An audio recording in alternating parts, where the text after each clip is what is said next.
Bonsoir et merci de nous ouvrir vos portes pour passer un temps de louange et d'étude de la Bible ensemble.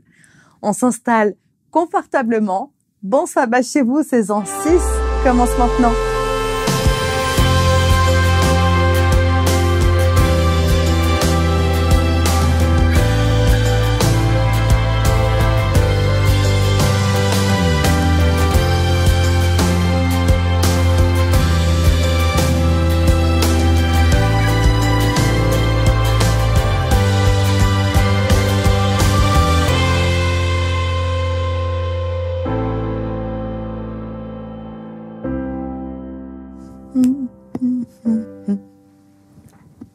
Et j'écoutais de la musique, j'adore ce chant. Et vous aimez chanter?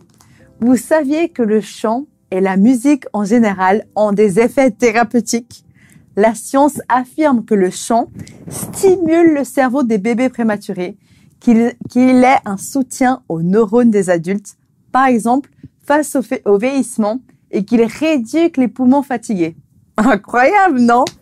Alors, on ne veut pas se priver de chanter dès maintenant. Place à la louange. Ce son est pour ceux qui recherchent Dieu. Lorsque tu transpires la douleur, la TLS clame. Quand tu aspires à la douceur, Ben Rabbi proclame un Dieu qui entend les cris, même en silence. Écoute en cœur et remplis ton cœur.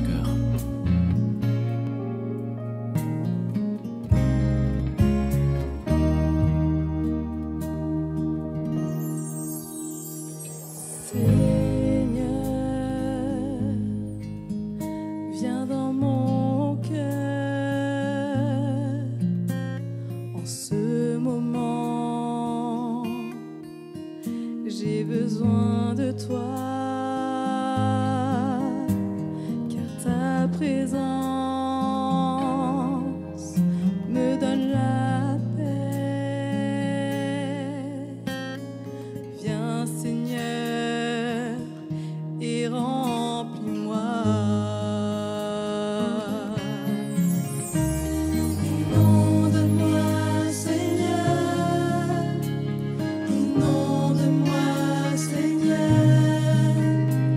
De ta présence.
vaciller, tomber. Je ne fais pas le bien que je veux, pyromane, j'allume trop de feu. Je fais le mal que je ne veux pas. Pourquoi? Je comprends pas, c'est moi. Je me fais la malle, les mains en bourbe. Je fais le mal, ma droite est plutôt courbe. J'ai mal, ta main est trop courte. Mais tu fais quoi là, hein, Seigneur? Ma main n'est plus qu'un poing serré. En colère, je frappe, donne des coups à moi-même, l'esprit lacéré. Mon Dieu, j'ai lâché ta main. Fou, blessé, je saigne et j'en souffre. Je lève les yeux, ça sent le souffle. Je crie, jure, je suis au fond du gouffre. Seigneur, j'ai besoin de ton souffle. Inonde-moi, Seigneur. Je suis tombé, tu me relèveras. J'ai péché, oui, tu me laveras. J'ai fauté, mais je crois en toi. Inonde-moi, Seigneur. Déverse sur moi ta douce grâce. Un déluge d'amour face à face. Ton tsunami balaye mes erreurs. J'ai tant besoin de toi, Seigneur. Besoin d'un mieux, reconnexion. Éteins le feu, résurrection. Le temps d'un vœu, transformation. Maintenant je te prie à chaque heure. Remplis-moi de ton cœur. Inonde-moi, inonde-moi, Seigneur.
Après ce petit exercice thérapeutique, passez à chanter, passons au temps de partage de la parole de Dieu.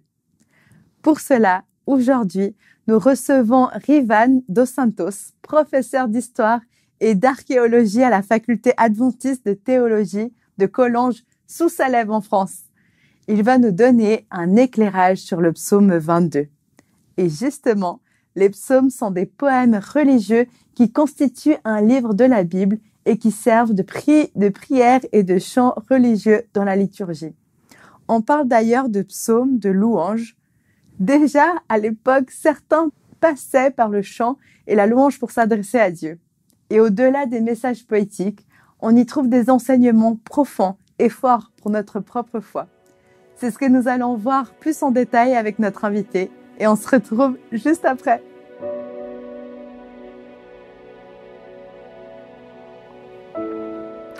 Bonjour à toutes et à tous, une fois de plus. Merci de m'avoir invité pour ce bon sabbat chez vous.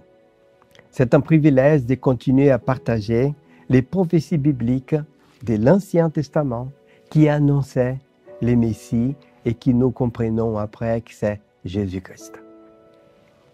Vous avez déjà suivi plusieurs prophéties et nous avons le privilège de continuer cette réflexion avec un psaume. Oui, un psaume prophétique. Nous aimons beaucoup les psaumes, tous les psaumes, comme vous le savez, il y en a 150, c'est un recueil. Il y a même un psaume qui est attribué à Moïse. Il y a des psaumes d'autres auteurs, mais la plupart, ce sont des psaumes du roi David. Le roi David a vécu autour de 1000 ans avant Jésus-Christ. Il a été le deuxième roi d'Israël. Il a régné autour de 40 ans. Et c'est un roi très sensible, un roi musicien, un roi qui aimait faire beaucoup de poésie et qui nous a laissé beaucoup de psaumes. Et il y a des psaumes de confiance. Le Seigneur est mon berger, il ne me manquera rien, les 23 que nous connaissons, d'autres psaumes. Mais il y a plusieurs psaumes de David où il raconte son angoisse. Vous savez que David était un roi guerrier, il devait faire la guerre contre les Philistins. Il était toujours en danger. Il a été persécuté avant d'être roi, plusieurs années peut-être, on ne sait pas exactement, mais par son beau-frère, beau-père qui était Saoul, le roi d'Israël. Saoul était jaloux de David et voulait le tuer. David a passé plusieurs années au désert, dans les cavernes, avec un groupe d'hommes, de femmes, d'enfants. Il craignait pour sa vie à chaque instant. Il a dû aussi, quand il avait un certain âge, je ne sais pas, 50, 60 ans, il est décédé à l'âge de 70 ans.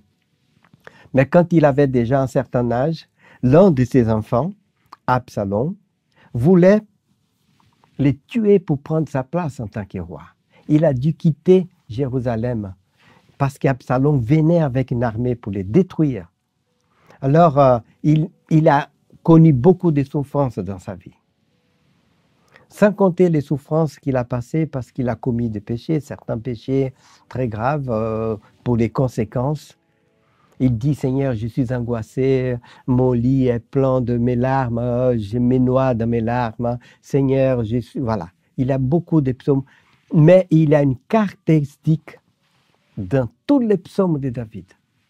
Surtout si vous commencez, c'est toujours les premiers psaumes, les 25, 30 premiers, où il parle beaucoup d'angoisse. Il dit que je suis angoissé, Seigneur, tu es où? Mais il finit toujours par dire, mais toi, tu es mon rocher. J'ai confiance en toi. C'est ça, une caractéristique de David. Quoi qu'il se passe, il a toujours confiance en Dieu. Et c'est ça que nous allons voir aujourd'hui. C'est un psaume, le psaume 22, et je vous invite, j'ai donné comme titre, Dieu ne nous quitte jamais. Dieu ne nous quitte jamais. Même si nous ne voyons pas, si nous ne sentons pas sa présence à côté de nous.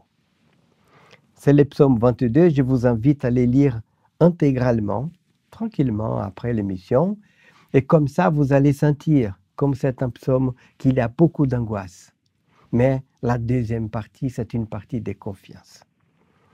Nous allons lire quelques extraits, et ensuite nous allons voir comment ce psaume s'est accompli dans la vie de Jésus-Christ. Est-ce que vous avez déjà senti dans votre vie des moments où Dieu n'est pas présent, où vous ne le sentez pas? Vous priez, vous demandez du réconfort, des gens à côté de vous prient pour vous, mais vous ne sentez pas les réconforts. Et vous dites, mais Seigneur, ce n'est pas possible, tu m'aimes, je suis dans l'angoisse. Des fois, c'est à cause de notre faute, mais des fois, ce n'est pas notre faute, même si c'est notre faute. Seigneur, j'ai demandé pardon, aide-moi. Où es-tu, Seigneur? Vous avez déjà senti ça, tout le monde l'a déjà senti. David aussi. Est-ce que vous avez déjà eu des sentiments que Dieu est un peu trop dur avec vous, alors qu'on dit qu'il est amour? Il est un peu dur quand même, il pouvait être plus présent. On les sent un peu froid, un peu distant. C'est possible, David l'a senti et d'autres. C'est pour ça que je vous demande encore, est-ce que vous avez déjà eu envie de louer Dieu, de dire tu es merveilleux, je t'aime, oh mon Dieu qui c'est bon. Quand vous êtes dans ces moments difficiles, vous ne les sentez pas. Est-ce que vous avez envie de les louer? Mais il faut le faire, par la foi. Parce que comme nous allons le voir, David dit, Seigneur, tu es où là? Mais à la fin, il dit, mais tu es mon rocher, je t'aime, je sais que tu vas me délivrer. C'est ça que Dieu admirait beaucoup en David.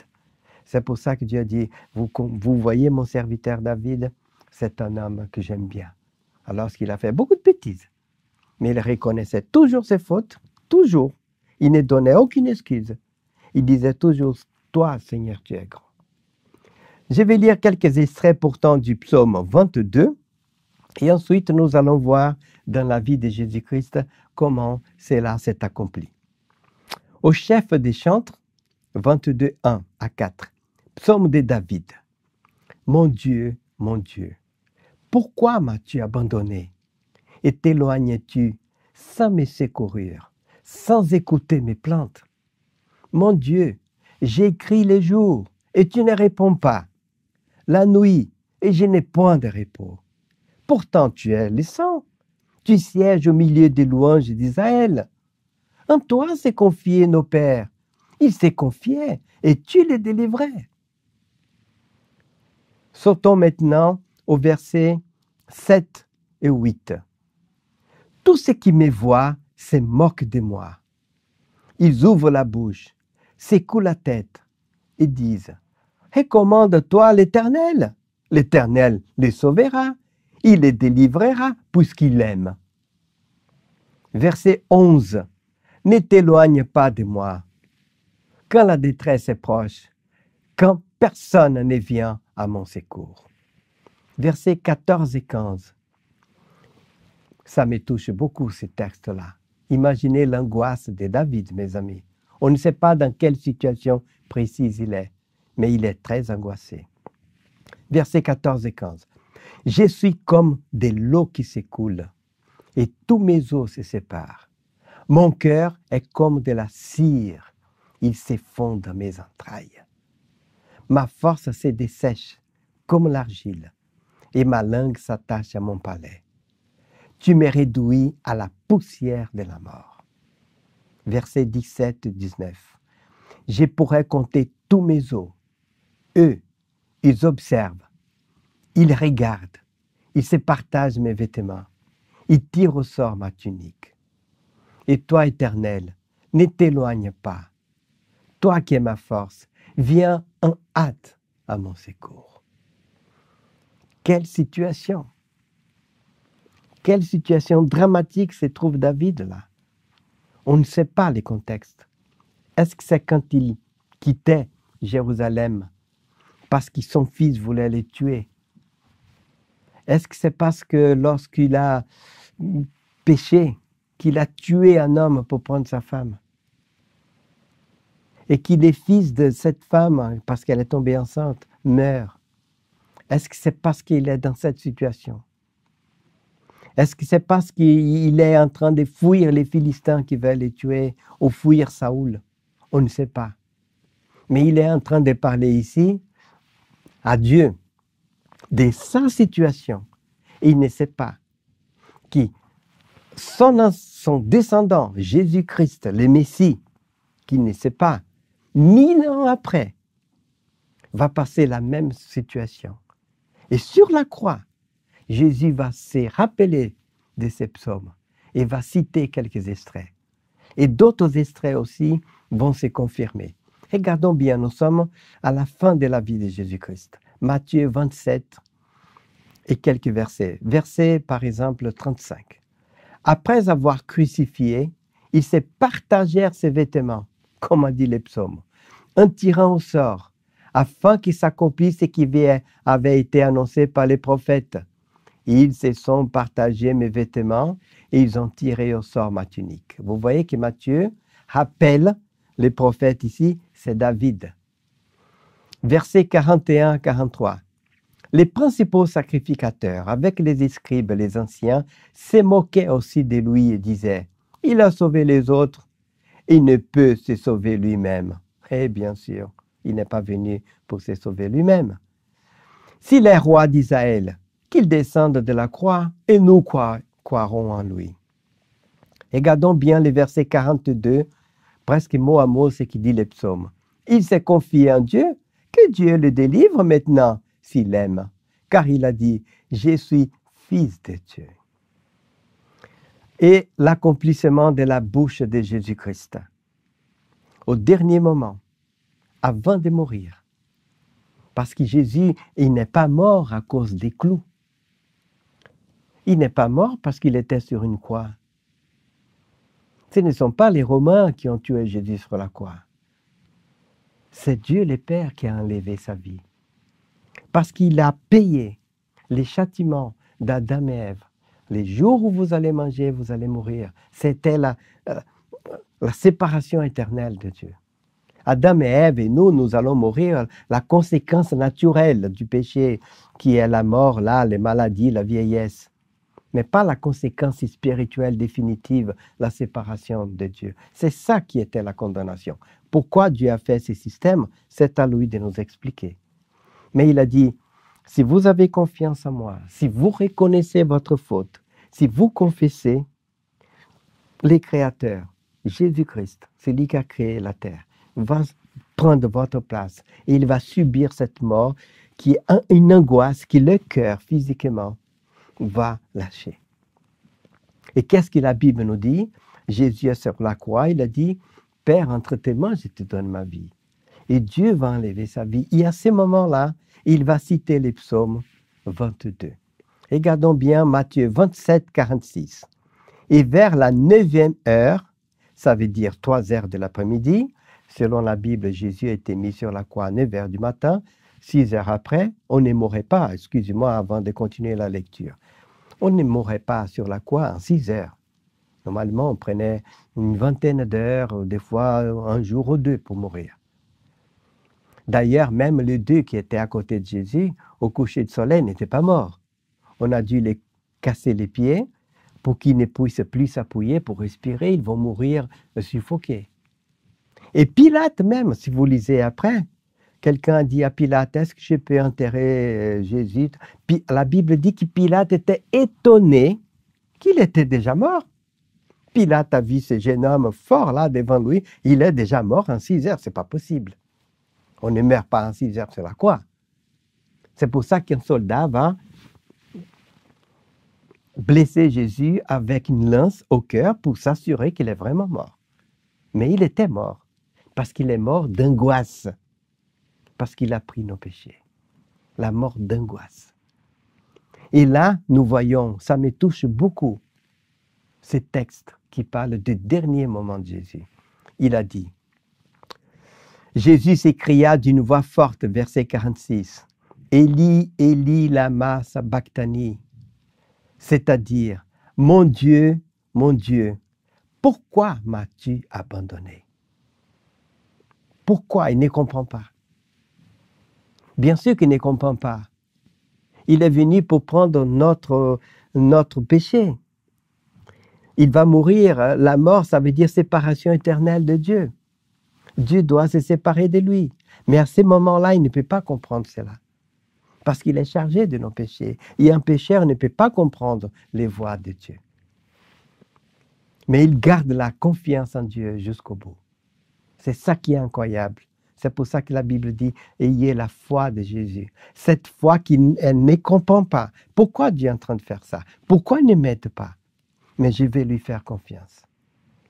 Vous voyez, c'est pour ça que dès la première émission que j'ai eu le privilège de faire avec vous, dès la première fois qu'on a parlé de Genèse 3,15, on ne comprenait pas pourquoi Dieu devait prendre autant de temps.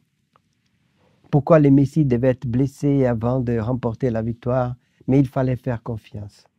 Et dans nos vies aussi, nous devons progresser avec la confiance. Dieu ne peut pas commettre une erreur. Il sait ce qu'il fait. Mais peut-être qu'on va attendre un jour quand il revienne pour nous expliquer. Pourtant, Jésus cite ici, mon Dieu, pourquoi m'as-tu abandonné? Dieu était à côté de lui, mais Dieu ne pouvait pas les sauver. Dieu ne pouvait pas. Parce que si Dieu les sauvait, c'est nous qui devrions mourir éternellement. Et Dieu l'a laissé partir. Or, regardons bien les versets 50. Matthieu 27, 50. Jésus poussa de nouveau un grand cri. Il rendit l'esprit. Un grand cri.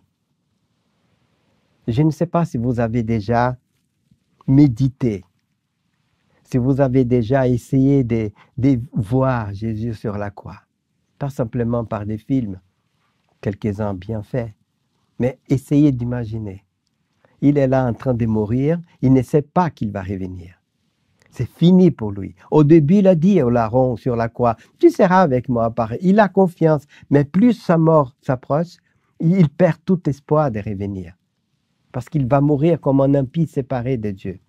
C'est pour ça que les dernières paroles de Jésus à un être humain, là, c'était pour dire à Jean, Jean, occupe-toi de ma maman. C'est ta mère maintenant. Si Jésus savait qu'il allait ressusciter, comme il avait dit, le 3e jour, je ressuscite. il allait penser, je règle ça après. De toute façon, d'ici 3 jours, je ressuscite. Après, voilà, je vois avec qui ma maman va rester. S'il dit à Jean, occupe-toi de ma mère, mère, c'est ton fils maintenant. C'est parce qu'il n'a plus l'espoir de revenir. Et la preuve, c'est qu'il dit qu'il va crier. Et vous pouvez imaginer ces cris, c'est quoi? C'est un cri de terreur, de douleur, aussi physique et mentale, parce que son cœur, comme dit les psaumes, mon cœur est comme une cire. Il est en train de fondre dans mes entrailles. Et là, ça s'accomplit littéralement. Parce que lorsque les soldats enfoncent les glaives, la lance, et qu'il y a de l'eau et du sang qui sort, demandez au médecin pourquoi ça se passe. Parce que c'est une rupture du cœur à cause d'une grande angoisse. Le cœur, les muscles cardiaques explosent. Jésus est mort pourtant d'une grande angoisse physique et mentale à notre place. C'est pour ça que j'ai insisté 1000 fois. Dieu n'a plus rien à prouver qu'il nous aime. Et mes amis, ceux qui sont parents, on n'a même pas besoin d'être parents. Est-ce que vous avez le courage ou la force de tuer une fourmi, de mettre les pieds sur une fourmi toute petite? Oui, on ne fait pas parce que c'est... Hein, mais oui, pas de problème. Sur, je ne sais pas, une mouche, on peut la mettre dehors, mais on peut la tuer si c'est nécessaire. Un lapin, un mouton, une vache, une belle reine suisse. Vous n'avez pas le courage. Un enfant, votre enfant innocent. Excusez-moi de donner cet exemple, mais c'est horrible. Sauf si on est malade. Mais qui va faire ça? Et Dieu a fait ça pour son fils, qui est un Dieu. Il a fait ça pour nous. C'est Dieu qui a enlevé la vie de son fils. C'est Abraham qui allait enlever la vie d'Isaac. C'est Abraham, son père. Dieu a demandé ça pour nous montrer, c'est moi un jour qui va enlever la vie de mon fils. Hein. Ce n'est pas les clous, c'est moi, mon fils bien-aimé unique. Pour vous sauver. Alors c'est pour ça que j'insiste maintenant dans cette émission. Dieu n'a plus rien à m'éprouver. S'il ne va pas me délivrer de mes problèmes qui sont graves pour moi, ça n'a rien à voir. Je ne pouvais jamais oser dire, Seigneur, pour résoudre mon problème, il faut que tu enlèves la vie de ton fils unique, hein, le créateur du monde. S'il te plaît, hein, et merci beaucoup. Je n'aurais jamais osé faire ça. Il a fait de lui-même. C'est pour ça que je vous passe ici dans ces émissions ce que j'ai. Je ne peux pas vous passer ce que je n'ai pas. Et ce que j'ai à mon âge, et que je remercie le Seigneur, c'est cette petite compréhension quand même, que j'ai beaucoup de valeur. Les gars qui sont sous un pont là, les drogués là, il a beaucoup de valeur. Sinon, Dieu n'aurait pas envoyé son fils pour les sauver. C'est pour ça que quand vous aurez vos angoisses, quand moi aussi, si Dieu ne nous délivre pas, essayons de dire, tu n'as rien à prouver, Seigneur. Je ne comprends pas, mais un jour tu vas m'expliquer. Voilà, excusez-moi pourquoi j'ai répété autant de fois cela. C'est pour vous montrer ces cris de Jésus sur la croix. Imaginez-vous son père, qu'est-ce qu'il a senti quand il a vu son fils à dire, Père, Père, pourquoi tu m'as abandonné? Pourquoi tu ne me délivres pas? Et le père qui ne peut pas. Parce que son fils va un jour lui dire merci. Et après la résurrection du Christ, elle dit merci mon Père, parce que tu ne m'as pas sauvé à ce moment-là. Parce que si tu m'avais sauvé, toute l'humanité ne pourrait pas l'être. Je suis fier. Merci. Il a compris après. Là, Jésus demande, pourquoi m'as-tu abandonné? Après sa résurrection, il a dit, ah, je comprends. Et j'aimerais conclure avec quelques leçons pour nous. Il faut toujours avoir la parole de Dieu dans notre pensée.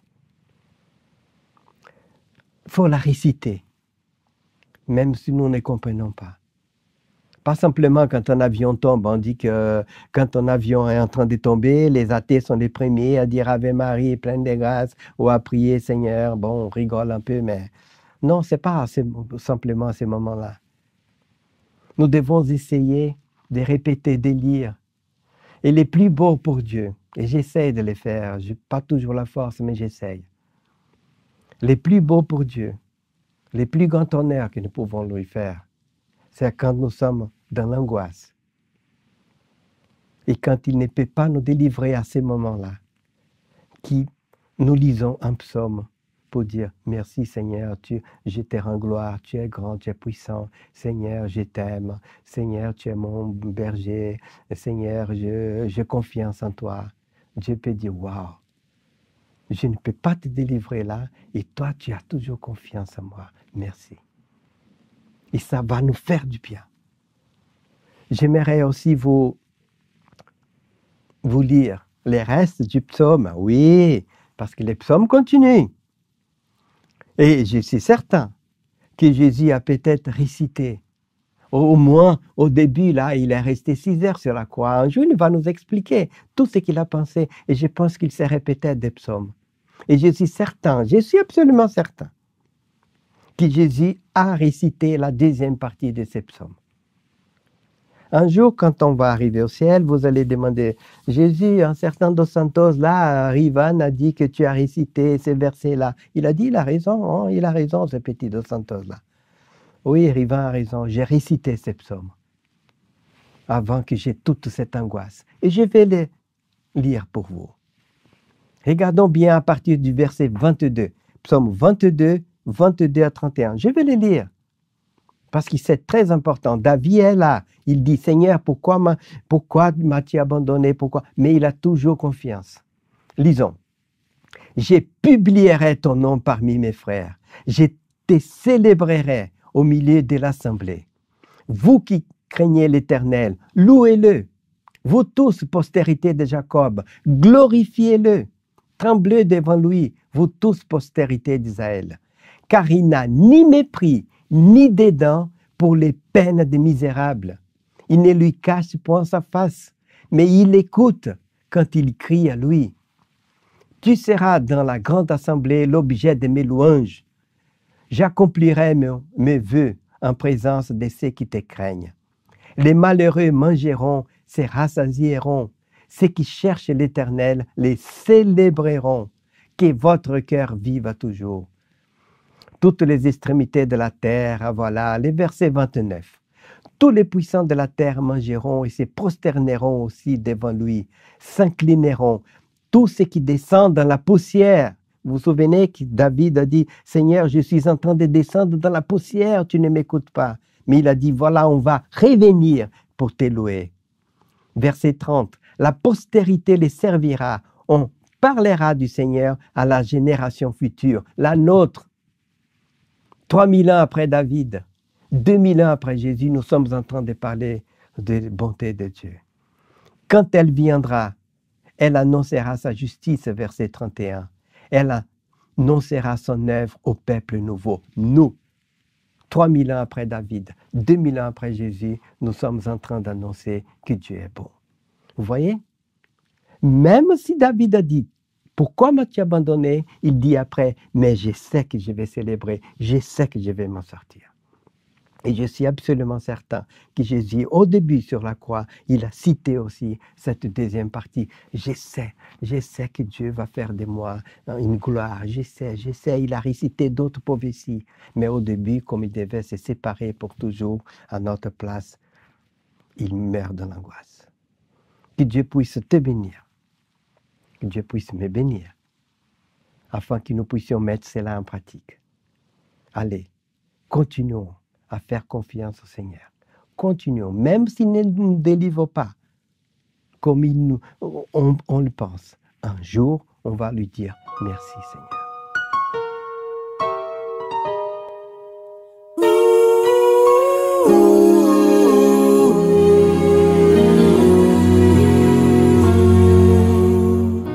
Saint-Esprit, viens dans nos vies. Nous sommes ici réunis pour chanter, louer ton nom. Toi qui es fidèle et bon dans ton grand amour. Seigneur, tu nous entoures. après jour. Seigneur, remplis-nous de ton esprit. C'est toi qui nous l'as promis. Aujourd'hui, viens habiter en nous. Seigneur, oui, que nous soyons guidés par l'esprit de vérité. Dans nos cœurs, tu as ta demeure, Seigneur.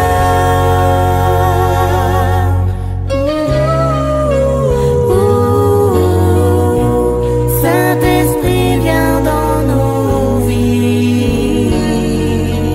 Nous sommes ici réunis pour chanter, louer ton nom, toi qui es fidèle et bon dans ton grand amour. Seigneur, tu nous entoures jour après jour. Seigneur, remplis-nous de ton esprit. C'est toi qui nous l'as promis. Aujourd'hui, viens habiter en nous. Seigneur, oui, que nous soyons guidés par l'esprit de vérité. Dans nos cœurs, tu as ta demeure, Seigneur.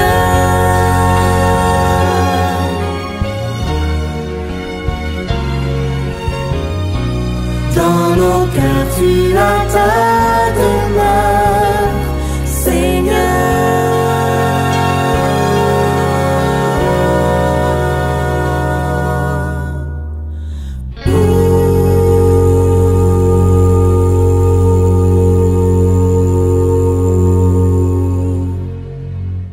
Je vous invite à la prière.